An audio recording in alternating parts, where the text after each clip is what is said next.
ये मेरे लिए पर्याप्त नहीं अंगराज।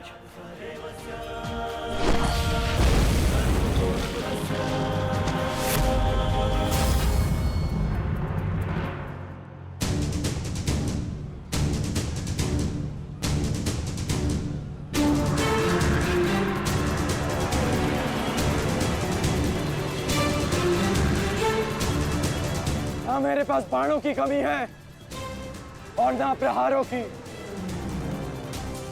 ये अंतिम अवसर है अभिमन्यु, लौट जाओ।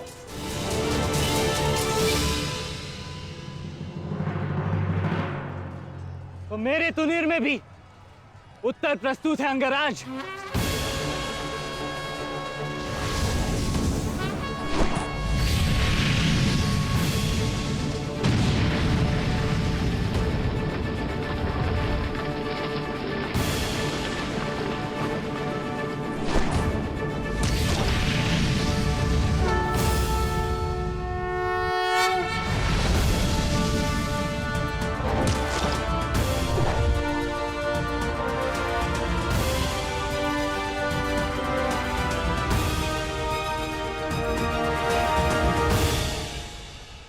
मैं तुम्हारा सामर्थ्य स्वीकारता हूं।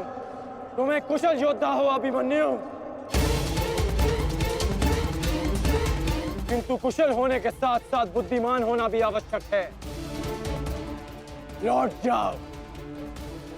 यदि कल युद्ध करना चाहते हो तो आज जीवित रहना सीखना होगा। लौट जाओ अभिमन्यु।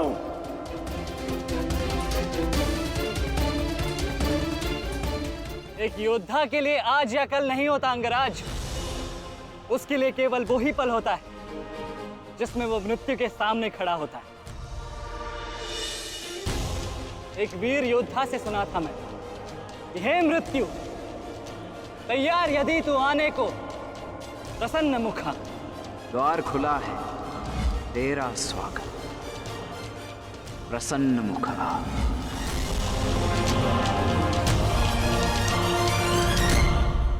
मुझे रोकने का अब केवल एक ही अस्त्र है आपके पास। यह आपको मेरा वध करना होगा। तो लीजिए अंगराज, अपने पुत्र के मृत्यु का प्रतिशोध लीजिए। आपके समक्ष आज वो योद्धा खड़ा है जिसके पिता ने आपके पुत्र का वध किया था। प्रतिकार कीजिए अंगराज, रुके क्यों है? क्योंकि जो पीड़ा मैंने सही, मैं नहीं चाहता कि वो पीड़ा मेरा शत्रु भी सहे। कृष्णेन ने अपना विकल्प स्वयं चुना था। वो रणभूमि छोड़कर जा सकता था, परंतु उसने मृत्यु चुनी। गर्व है मुझे तुम जैसे युवा योद्धाओं पर, जो अपना कर्तव्य पूर्ण करने के लिए सदैव तत्पर रहते हैं। मैं जानता हूं कि तुम पीछे नहीं हटने वाले अभिमन्यु, परंतु मुझे भी अपना कर्तव्य पूर्ण करना है।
समेत जा रहे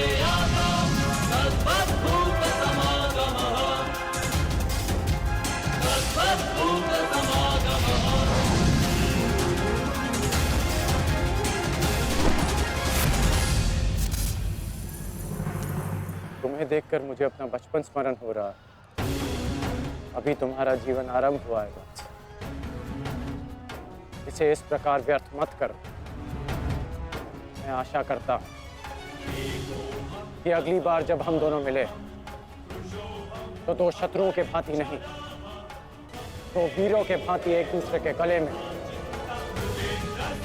अभी तुम्हारा जीवन शेष है। जाओ वत्स।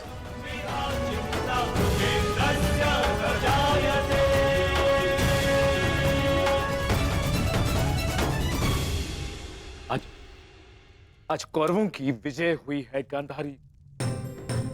पांडवों की एक अक्षुणी सेना को ध्वंस कर दिया है हमने आज। भीम हमारे एक भी पुत्र को क्षति नहीं पहुंचा पाया, एक भी।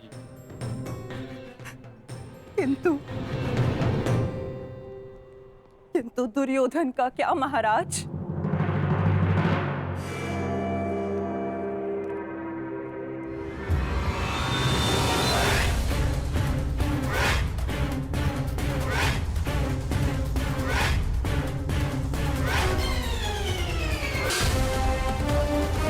मित्र,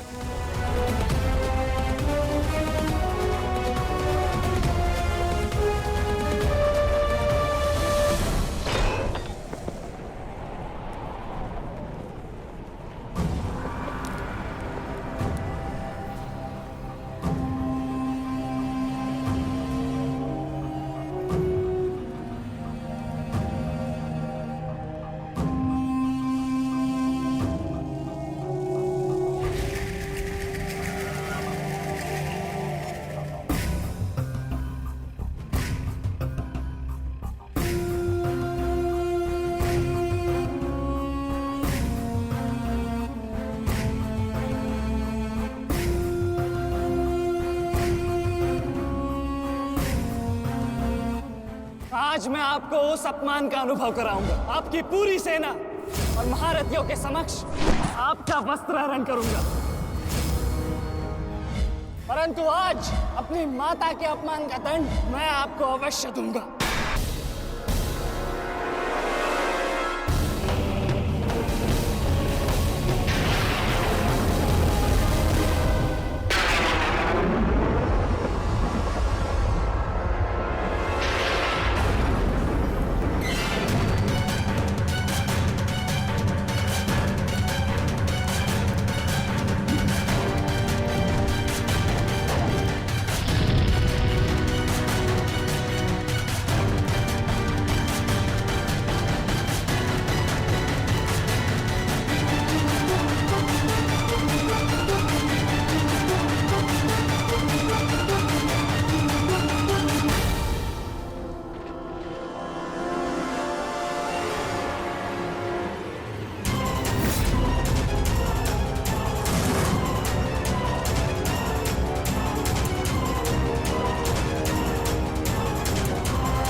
दुर्योधन, रुकिए ज्येष्ठ, ऐसा मत कीजिए।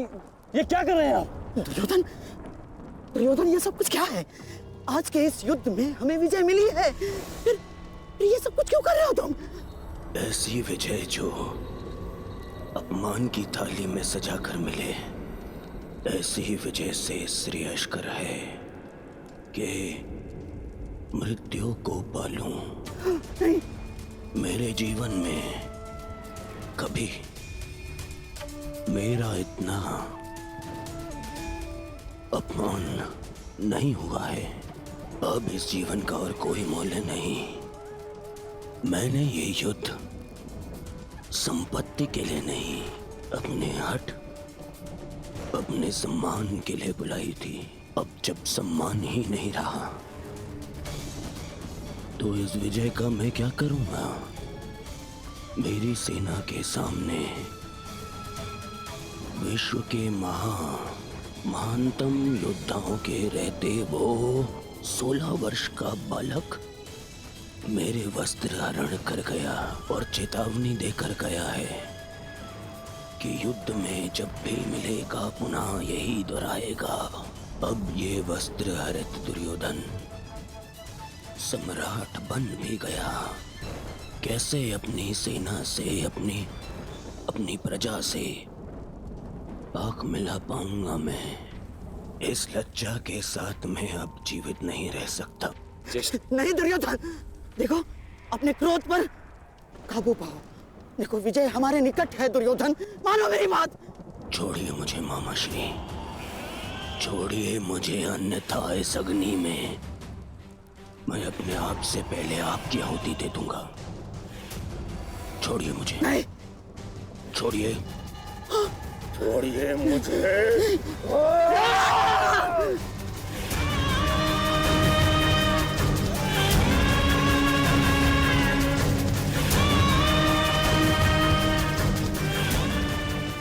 नहीं, नहीं दुर्योधन,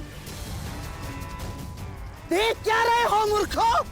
कोई रोको इस अनर्थ को।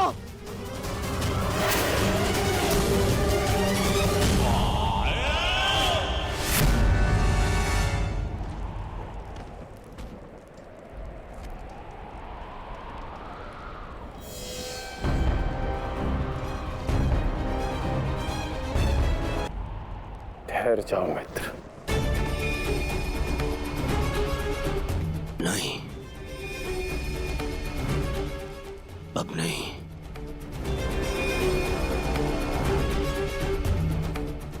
क्रोध में विवेक मत खो बैठा।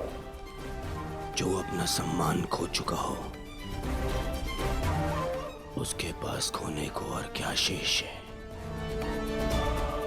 ले लेने देते उस अभिमन्यु को मेरे प्राण, वीर गति तो मिलती। सारी सेना के सामने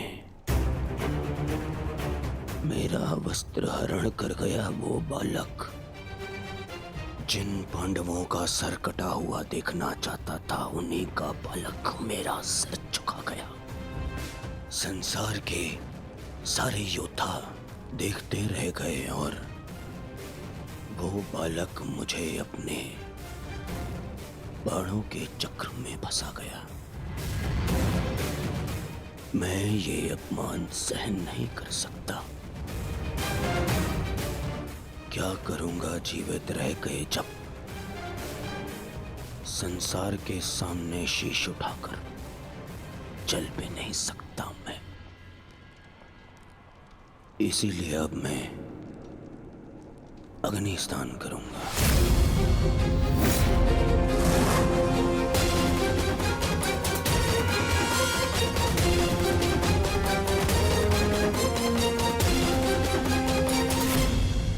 जो अग्नि यहाँ जल रही है उससे कहीं अधिक अग्नि तुम्हारे पिता के हृदय में जल रही है। क्या तुम अपने 5 भाइयों का बलिदान व्यर्थ जाने दोगे?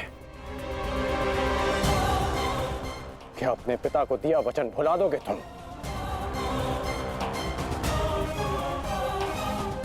अपने चारों ओर देखो मित्र, क्या ये सब व्यर्थी अपने प्राणों के साथ खेल रहे हैं? जो वीर गति को प्राप्त हुए हैं, क्या उनका बलिदान व्यर्थ जाने दोगे तुम?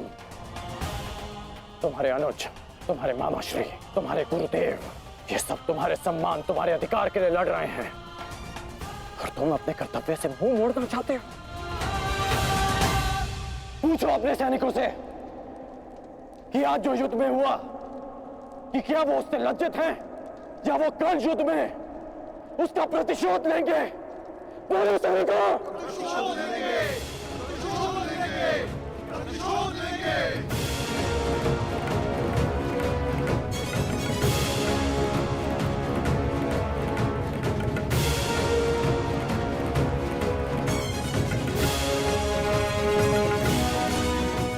इन सैनिकों का सम्मान मेरे मन में लगी अग्नि को बुझा नहीं सकता मित्र। मैं तुम्हारे लिए सदैव प्रस्तुत हूं मित्र। आदेश दो मुझे, आदेश दो कि क्या चाहिए तुम्हें। तुम्हारी पीड़ा को शांत करने की औषधि क्या है मित्र? बताओ मुझे। मुझे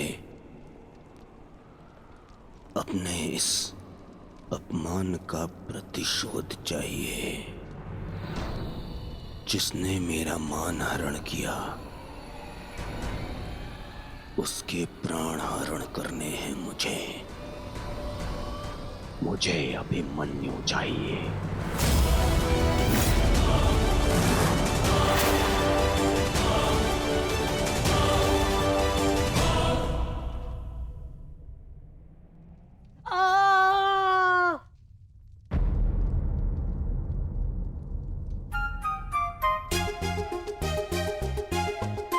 बहुत पीड़ा हो रही है ना इन्हें। पीड़ा? अभी तक मैंने इसके घाव को छुआ भी नहीं है। अभिमन्यु तुम्हें सताने के लिए उपक्रम कर रहा है उत्तरा। बहुत बुरे हैं आप। और तुम बहुत डरपोक। एक योद्धा की पत्नी के मन में इतना भय शोभा नहीं देता उत्तरा। ये घाव हमारे लिए आभूषण होते हैं।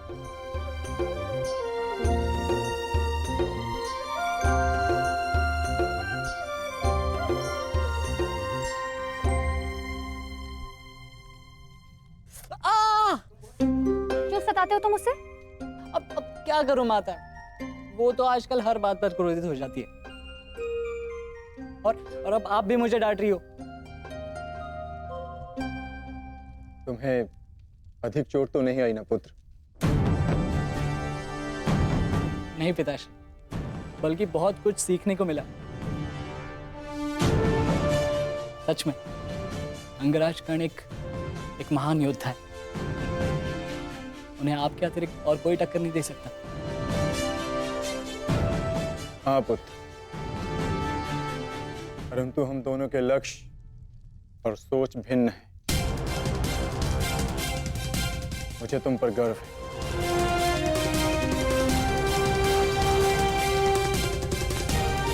गर्व तो होना ही चाहिए। आज अभिमन्यु ने दुर्योधन को उचित उत्तर दिया।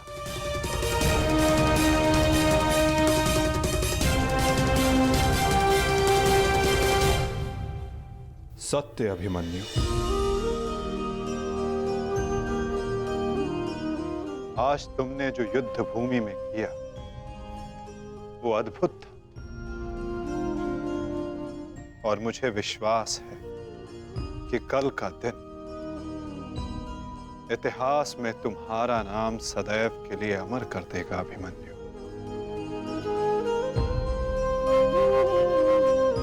इतिहास से पूर्व मेरे पुत्र ने अपनी छवि मेरे मन में अमर कर दी है। 14 वर्षों के पश्चात आज पहली बार मन को एक शीतलता पहुंची कि मेरे पुत्र ने मेरे साथ हुए अपमान और अत्याचार का भान उस दुर्योधन को करवाया। मेरी आत्मा को जैसे एक वस्त्र का संबल मिल गया।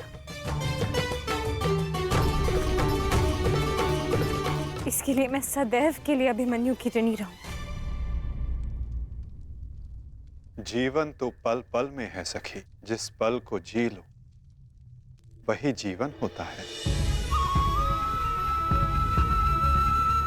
आज तुम प्रसन्न हो, जी लो सखी। आज का दिन जी लो। कल का दिन तो अभिमन्यु के जीवन का अंतिम दिन होना चाहिए। और स्मरण रहे, सरल मृत्यु नहीं देनी है उसे। मृत्यु आने की पीड़ा का आभास कराना है। और जब तक वो भूमि पर रेंगता हुआ दया की भीख ना मांगे, मृत्यु नहीं आनी चाहिए उसे। वो मृत्यु मांगेगा और मैं हर पल उसे मृत्यु और जीवन के बीच में झुलाऊंगा। झुलाऊंगा मैं उसे। असंभव युवराज। जब तक युद्ध भूमि में पांडव उपस्थित हैं तब तक अभिमन्यु तक पहुंचना असंभव होगा।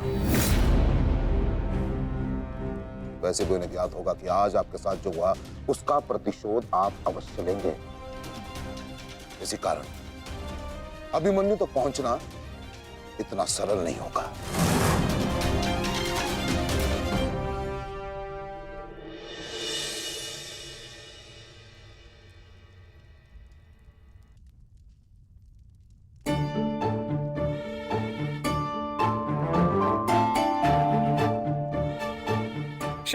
क्षमा कर दो, भूल होगी बस। अच्छा, अब क्षमा भी कर दो। जिसने युवराज दुर्योधन का मस्तक झुका दिया, वो आज तुम्हारे समक्ष सर झुकाए मना रहा है तुम्हें। देखो, किसी ने मुझे इस प्रकार सर झुकाए देख लिया ना, तो मेरा बहुत उपहास उड़ाया जाएगा। पहले वचन दीजिए कि भविष्य में आप इस तरह मेरा उपहास नहीं बनाएंगे। आपको अनुमान भी है मैं कितनी भयभीत हो गई थी। अब इसमें भयभीत क्या होना उत्तरा? आप नहीं समझेंगे, मुझे आपसे बात ही नहीं करनी। तो ठीक है, मत बात करना, परंतु कल यदि लौटा नहीं ना, तो पछताना नहीं कि... दोबारा ऐसे मत बोलना आर्य। भाई खो चुकी हूँ, पति नहीं खो सकती। क्षत्रिय हूँ, अपने अधिकार लेना जानती हूँ। आपको लौटना होगा, क्योंकि इस बार केवल मैं नहीं, आपकी होने वाली संतान भी आपकी प्रतीक्षा करेगी।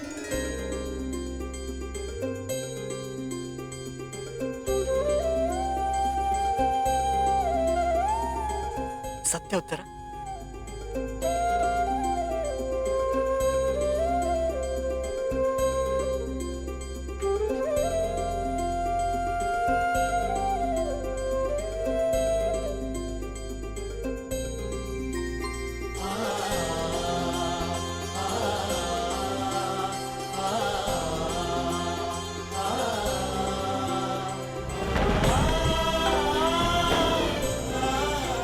मैं तुम्हें वचन देता हूँ उत्तरा,